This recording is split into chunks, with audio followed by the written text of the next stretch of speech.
1. Wasting 5 minutes. When you have 5 minutes of downtime, how do you spend that time? Most people use it as an excuse to rest or laze. By lazing for 5-minute breaks each day, we waste 25 minutes daily. That's 9,125 minutes per year. Sadly, my guess is we're wasting far more time than that. Was once told by my 9th grade English teacher that if I read every time I had a break, even if the break was just for a minute or two, that I'd get a lot more reading done than expected. She was right. Every time I finished my work early or had a spare moment, I'd pick up a book and read. How we spend our periodic 5-minute breaks is a determining factor in what we achieve in our lives. Every little bit adds up. Why can we justify wasting so much time?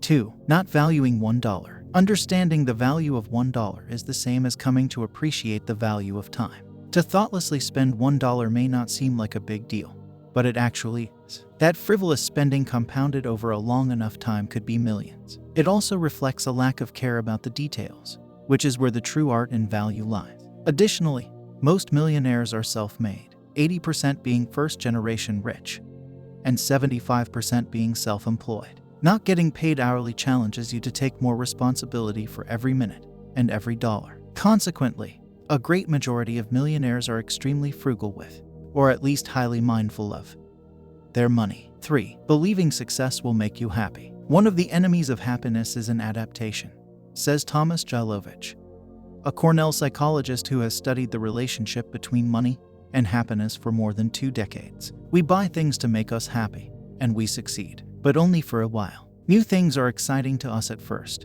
but then we adapt to them, Jailovich further states. Actually, savoring the anticipation or idea of the desired outcome is generally more satisfying than the outcome itself. Once we get what we want, whether that's wealth, health, or excellent relationships, we adapt and the excitement fades. Often, the experiences we're seeking end up being underwhelming and even disappointing. For kids, they feel like they need a certain toy or the universe will explode. Their whole world revolves around getting this one thing. Yet once we buy the toy for them, it's not long before the joy fades and they want something else. Until you appreciate what you currently have, more won't make your life better. 4. Believing you're not up for the challenge. Just as we deceive ourselves into believing something will make us happier than it will, we also deceive ourselves into believing something will be harder than it will. The longer you procrastinate or avoid doing something, the more painful it becomes. However, once you take action, the discomfort is far less severe than you imagined. Even to extremely difficult things,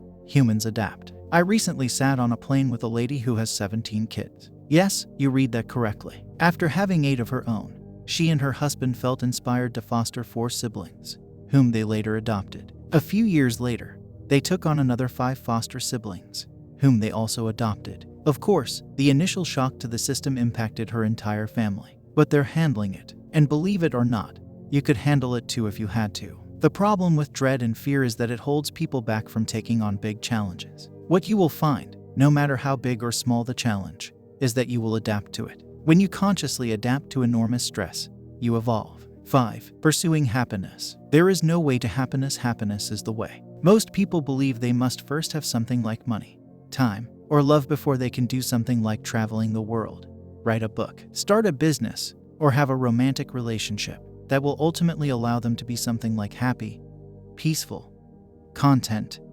motivated, or in love. Paradoxically, this have-to-be paradigm must actually be reversed for you to experience happiness, success, or anything else you desire. 1. Be whatever state of mind it is you want to be. Happy, compassionate, peaceful, wise, or loving. 2. You can start doing things from this space of being, and, almost immediately, what you are doing will bring you the things you want to have. 3. You attract what you are. If you want the things happy people have, you must be happy to get those things. If you want things wealthy people have, you must be in life wealthy to have those things. Results translate from attitudes and behaviors, not the other way around. 6. Not spending quality time with people. Assuming you're talented enough to compete and beat the others operating in your field, you also have to work hard. You have to push yourself harder than the rest of them, gain the extra experience they still lack, and make sure you come up with answers to questions they didn't yet ask. This all takes time, and time is a limited resource. When I used to work as an IT consultant,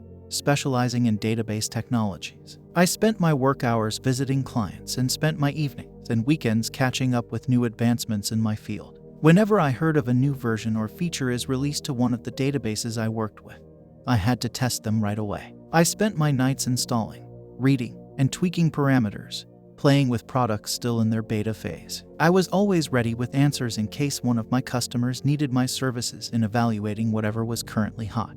I guess you could say they saw me as one of the best in my field. So eventually it comes down to this. You have to decide how to spend your time. And when your time is valuable to other people as well, it becomes very hard to spend it all in one place.